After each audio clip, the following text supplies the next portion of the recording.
Tonight we're going to talk about incontinence.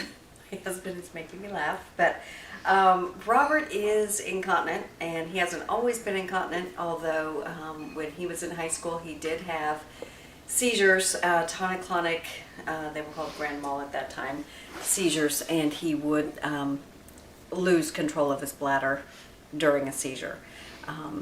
However, he wasn't normally incontinent. Now, for the last 6 years since we've taken over his care, he is, and it's usually just a matter of him, the brain not getting the signal fast enough, or him not being able to walk to the bathroom fast enough, so he wears briefs 24/7. When he's sick and he's on antibiotics, he does have bowel incontinence as well. But that's not as common as the urinary incontinence. So we're mainly going to deal with the urinary incontinence tonight. It has really kicked our butt, to be honest. It has been very difficult to manage.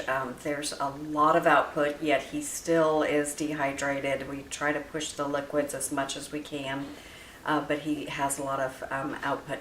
So at night, he's wearing briefs 24/7, and at night we set up the bed to minimize urine being on the skin. So we use, I ended up buying these pads, and they're reusable pads. We wash them every day, but we put a couple of pads on the bed, and then underneath this sheet right here are some disposable pads, just so that it doesn't leak to the bed sheet.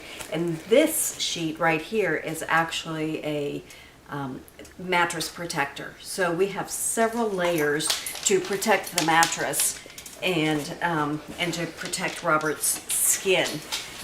Now I used to use, we still get these, but I used to use the disposable bed pads on the bed, and we were throwing them away. And then I discovered the washable ones, and those seem to be much more absorbent.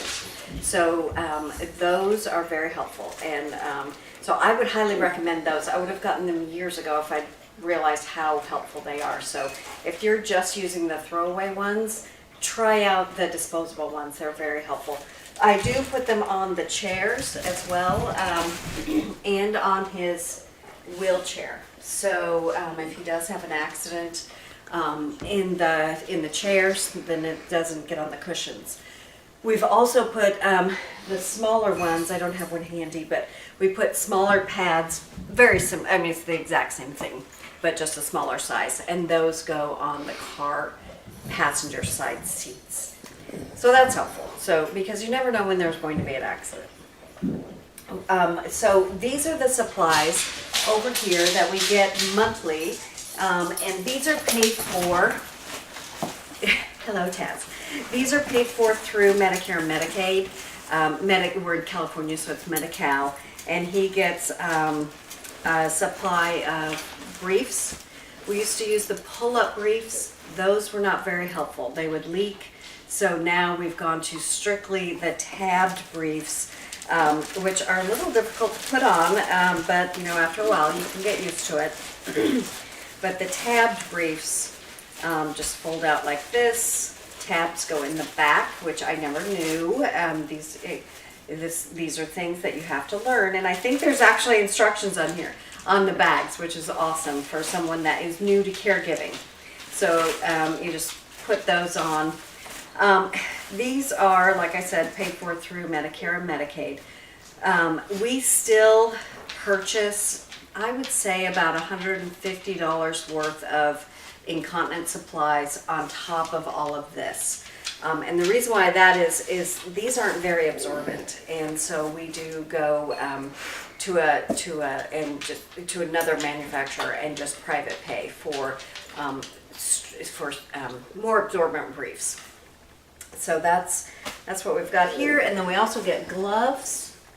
I was getting the medium. They've just recently sent larges. Richard has giant hands, so we have to get the larges.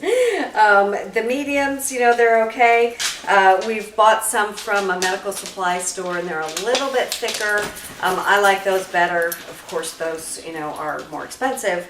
So it all depends on your budget and how much of a problem incontinence is. Like I said, I feel like incontinence was winning. So we'll turn this around so you can see the gloves. So that's really all I wanted to say about incontinence. It is very difficult. You know, we try to treat Robert with as much respect as possible.